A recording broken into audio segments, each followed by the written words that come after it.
पुराणों में कलयुग का वर्णन कैसा होगा, आइए हम देखते हैं।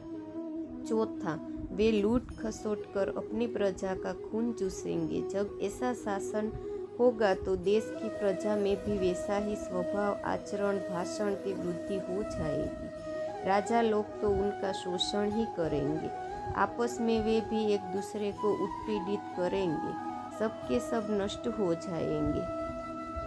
पांचवा, भविष्योत्तर पुराण अनुसार ब्रह्मा जी ने कहा है, नारद, भयंकर कलयुग के आने पर मनुष्य का आचरण दुष्ट हो जाएगा और योगी भी दुष्ट चित्त वाले होंगे।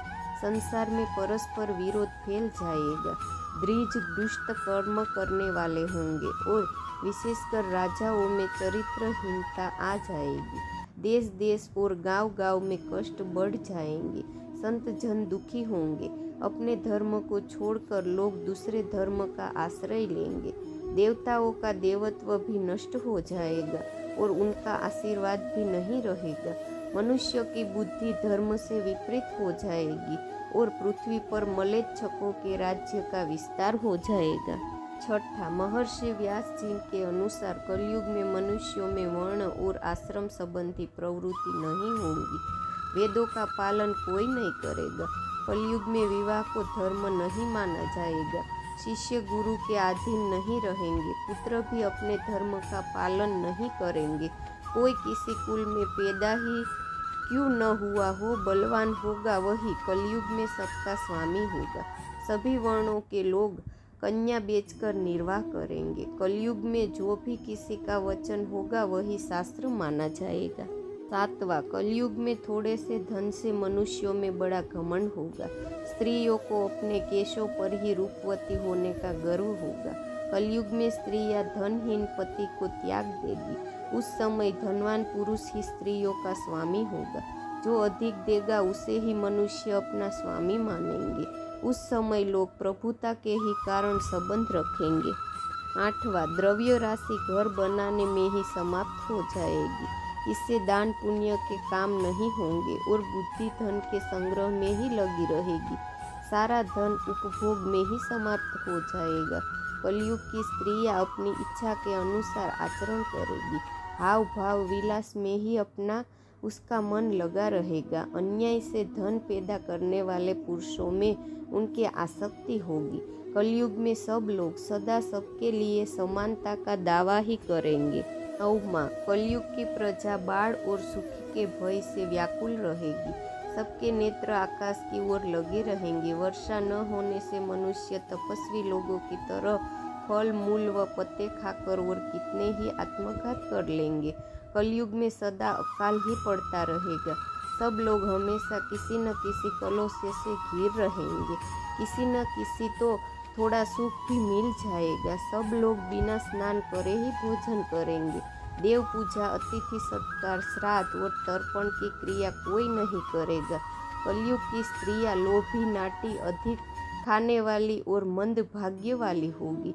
गुरुजनों और पति की आज्ञा का पालन नहीं करेगी तथा पर्दे के भीतर भी नहीं रहेगी। अपना ही पेट पालेगी, क्रोध में भरी रहेगी, देह शुद्धि की ओर ध्यान ही नहीं देगी तथा असत्य और कटु वचन बोलेगी।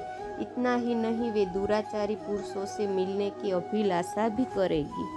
10वां, ब्रह्मचारी लोग वेदों में कहे गए व्रत का पालन किए बिना ही वेदाध्यापन करेंगे। गृहस्थ पुरुष न तो हवन करेंगे न ही सत्पात्र को उचित दान देंगे। वनों में रहने वाले वन के कंदमूल आदि से निर्वाह न करके ग्रामीण आहार का संग्रह करेंगे और सन्यासी भी मित्र आदि के स्नेह बंधन में बंधे रहेंगे। कलयुग आने पर राजा प्रजा की रक्षा न करके बल्कि बहाना करके प्रजा के ही धन का अपहरण करेंगे। अधम मनुष्य संस्कारहीन होते हुए भी पाखंड का सहारा लेकर लोगों को ठगने का काम करेंगे। उस समय पाखंड की अधिकता और अधर्म की वृद्धि होने से लोगों की आयु कम होती चली जाएगी। उस समय 5, 6 अथवा 7 वर्ष की स्त्री और 8, 9 या 10 वर्ष के पुरुषों से ही संतान होने लगेंगी। घोर कलयुग आने पर मनुष्य 20 वर्ष तक भी जीवित नहीं रहेंगे। उस समय लोग मन बुद्धि व्यर्थ के चिन्ह धारण करने वाले बुरी सोच वाले ही होंगे। 11वां, लोग ऋण चुकाए बिना ही हड़प लेंगे तथा जिसका शास्त्र में कहीं विधान नहीं है ऐसे यज्ञों का अनुष्ठान होगा। मनुष्य अपने को ही पंडित समझेंगे और बिना प्रमाण के ही सब कार्य करेंगे। तारों की ज्योति फीकी पड़ जाएगी, 10 दिशाएं विपरीत होंगी। पुत्र पिता को तथा बहुएं सास को काम करने भेजेंगी। कलयुग में समय के साथ साथ मनुष्य वर्तमान पर विश्वास करने वाले, शास्त्र ज्ञान से रहित, दंभी और अज्ञानी होंगे। जब जगत के लोग सर्वभक्षी हो जाएंगे, स्वयं ही आत्मरक्षा करने के लिए विवश हो तथा राजा उनकी रक्षा करने में असमर्थ हो जाएंगे, तब मनुष्य में क्रोध लोभ की अधिकताएं भी अधिक बढ़ जाएगी। 12वां, कलयुग के अंत के समय बड़े बड़े भयंकर युद्ध होंगे। भारी वर्षा, प्रचंड आंधी और जोरों की गर्मी पड़ेगी। लोग खेती काट लेंगे, कपड़े चुरा लेंगे, पानी पीने का सामान और पेटियां भी चुरा लेंगे। चोर अपने ही जैसे चोरों की संपत्ति चुराने लगेंगे। हत्यारों की भी हत्या होने लगेगी। चोरों से चोरों का नाश हो जाने के कारण जनता का कल्याण होगा। युगांत काल में मनुष्यों की आयु अधिक से अधिक 30 वर्ष की ही होगी। 13वां, मनुष्य की औसत आयु 20 वर्ष ही रह जाएगी।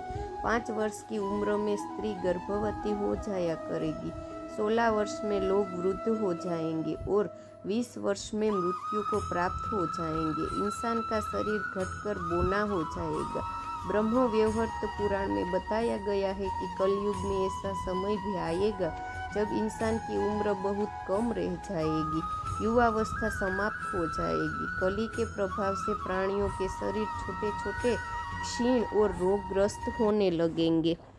14, श्रीमद् भागवत के द्वादश स्कंद में कलयुग के धर्म के अंतर्गत श्री सुखदेव जी परीक्षित जी से कहते हैं, ज्यों ज्यों घोर कलयुग आता जाएगा त्यों त्यों उत्तरोत्तर धर्म, सत्य, पवित्रता, क्षमा, दया, आयु, बल और स्मरण शक्ति का लोप होता जाएगा, अर्थात लोगों की आयु भी कम होती जाएगी। जब कलिकाल बढ़ता चला जाएगा, कलयुग के अंत में जिस समय कल के अवतार अवतरित होंगे उस समय मनुष्य की परम आयु केवल 20 या 30 वर्ष होगी। जिस समय कल के अवतार आएंगे, चारों वर्णों के लोग क्षुद्रों के समान हो जाएंगे। गौण भी बकरियों की तरह छोटी छोटी और कम दूध देने वाली हो जाएगी। 15, कलयुग के अंत में संसार की ऐसी दशा होगी कि अन्न नहीं उगेगा। लोग मछली मांस ही खाएंगे और भेड़ व बकरियों का दूध पिएंगे। गाय तो दिखना ही बंद हो जाएगी, होगी तो भी वह बकरी के समान होगी। एक समय ऐसा आएगा जब जमीन से अन्न उपजना बंद हो जाएगा, पेड़ों पर फल नहीं लगेंगे। धीरे धीरे ये सारी चीजें विलुप्त हो जाएगी, गाय दूध देना ही बंद कर देंगी। 16, स्त्रियां कठोर स्वभाव वाली व कड़वा बोलने वाली होंगी। वे पति की आज्ञा नहीं मानेंगी। जिसके पास धन होगा उसी के पास स्त्रियां रहेंगी। मनुष्य का स्वभाव गधों जैसा दुस्सह, केवल गृहस्थी का भार ढोले वाला रह जाएगा। लोग विषयी हो जाएंगे, धर्म कर्म का लोप हो जाएगा। मनुष्य जपरहित, नास्तिक व चोर हो जाएंगे। सभी एक दूसरे को लूटने में रहेंगे। कलयुग में समाज हिंसक हो जाएगा। जो लोग बलवान होंगे उनका ही राज चलेगा।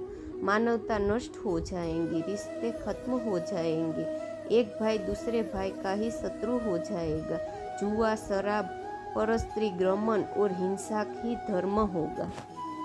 17, पुत्र पिता का और पिता पुत्र का वध करके भी उद्विग्न नहीं होंगे। अपनी प्रशंसा के लिए लोग बड़ी बड़ी बातें बनाएंगे, किंतु समाज में उनकी निंदा नहीं होगी।